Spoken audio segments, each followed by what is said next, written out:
So ayan po, tayo bubunot dito sa ating singkang para po itatanim po natin.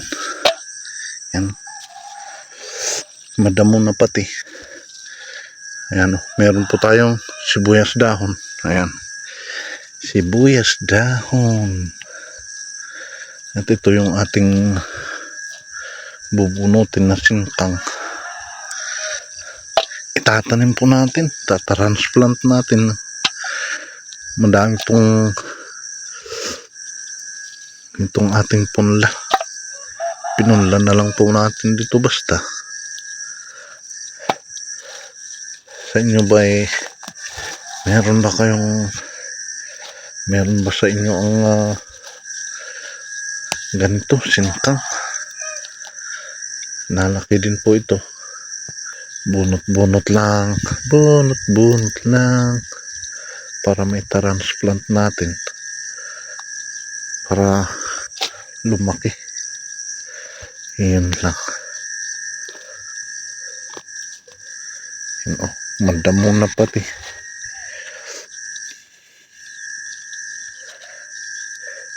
Hindi pa natin nililinis sa dami nating ginagawa.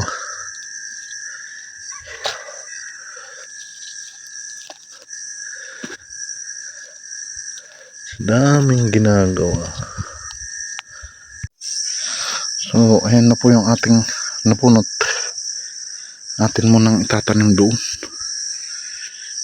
Yan, ito pa yung ating punla. Ayan siksikan. Kaya kailangan po nating maitanim. Yan, lilinisin po natin yan. Diyan na rin po tayo magtatanim.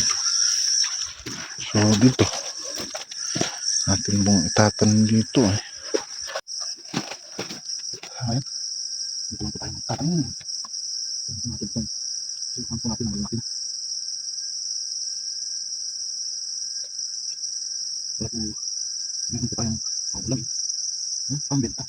Hindi naman. Hindi may benta. Hindi panggamit ng pambili ng gamit. Pang kusina. Hindi naman tayo umaasa sa ating gawin. Ating pangkain.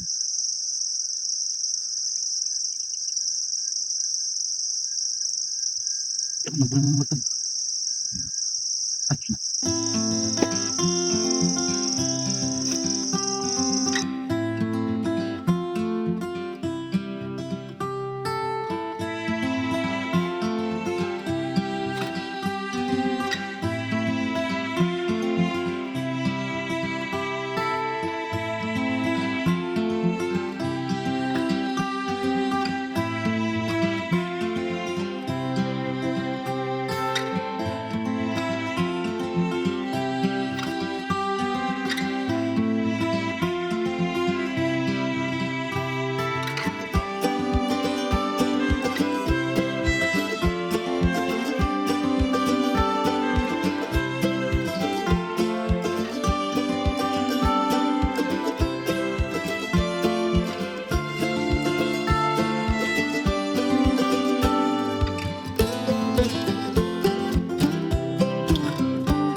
So ito na, tapos na po nating matamnan ito.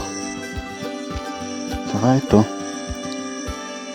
sunod naman po natin gagawin ay magtutunaw po tayo ng urea. Ito po yung ating didilig po dito para po yung ugat niya ay maamoy niya yung pataba ay agad namang tatalab at mag-uugat agad. Ayan o. Yun.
So yan.